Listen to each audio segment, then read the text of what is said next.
wanted to take a minute. This is our workshop, so we're all learning. These trainers are all learning as they go as well. Um, and so I wanted to point out something that Evelyn did very well that I wanted to draw attention to, because this is something we're always talking about in trainings.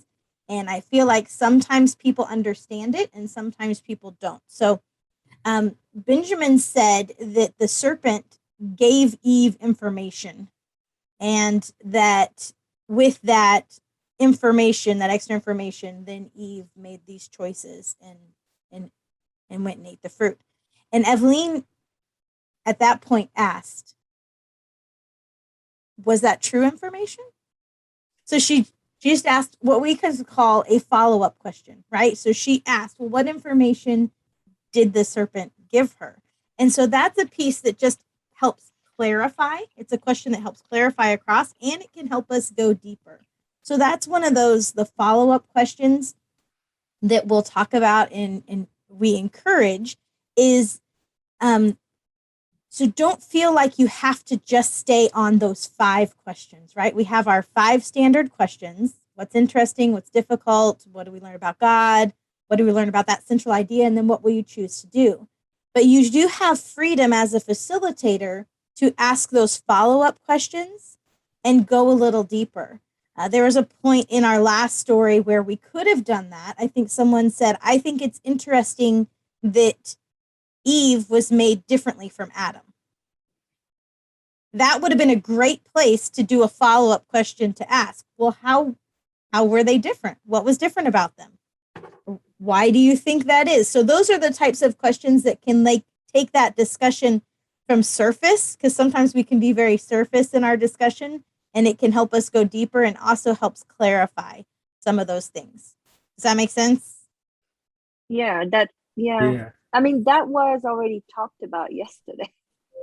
Like we already made a comment that, the man that God breathed life into the man, but did not do that for the animals. I think Cinda made that comment yesterday. Yeah. Okay.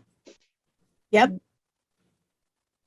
And then even talking about, but the difference between how Eve was made from Adam, like that's a place too. I think that could come into that discussion as well. So that's just one of those things.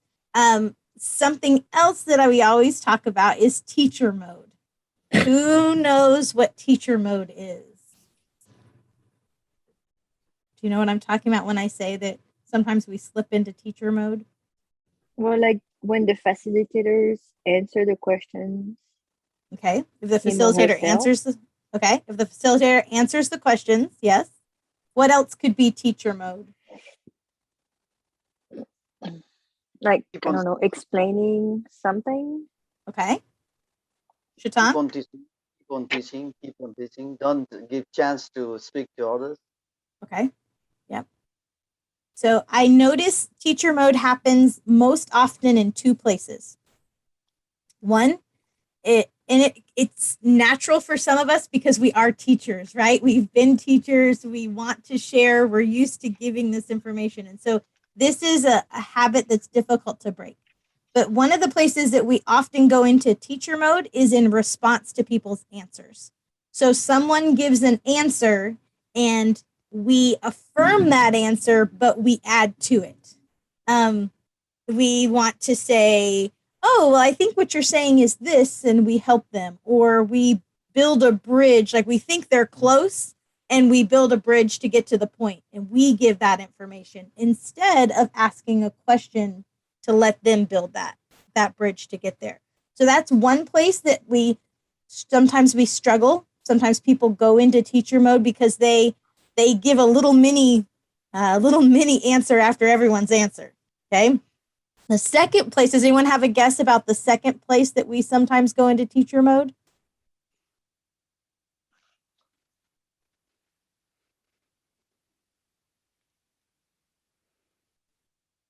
Anyone?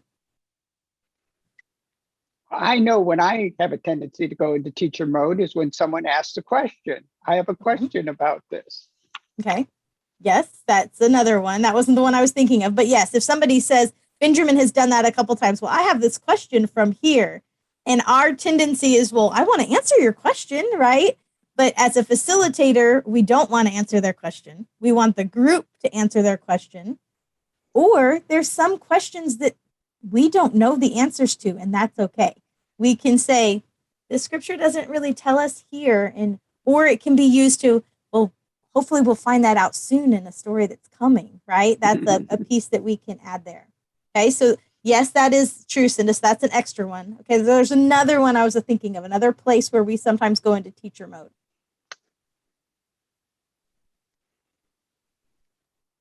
Any thoughts? When the answer is not clear, okay, we can clarify that. Mm-hmm. That does happen. Maybe in the summary. Yes, that's it.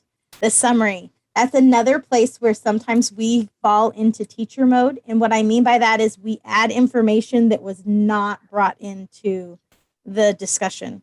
So if we're bringing in extra information, we're kind of putting a nice little bow and making conclusions on some things that did not come through the discussion. That's another place where we can go into teacher mode, and it becomes a little mini sermon at the end instead of a quick summary of what we discovered together.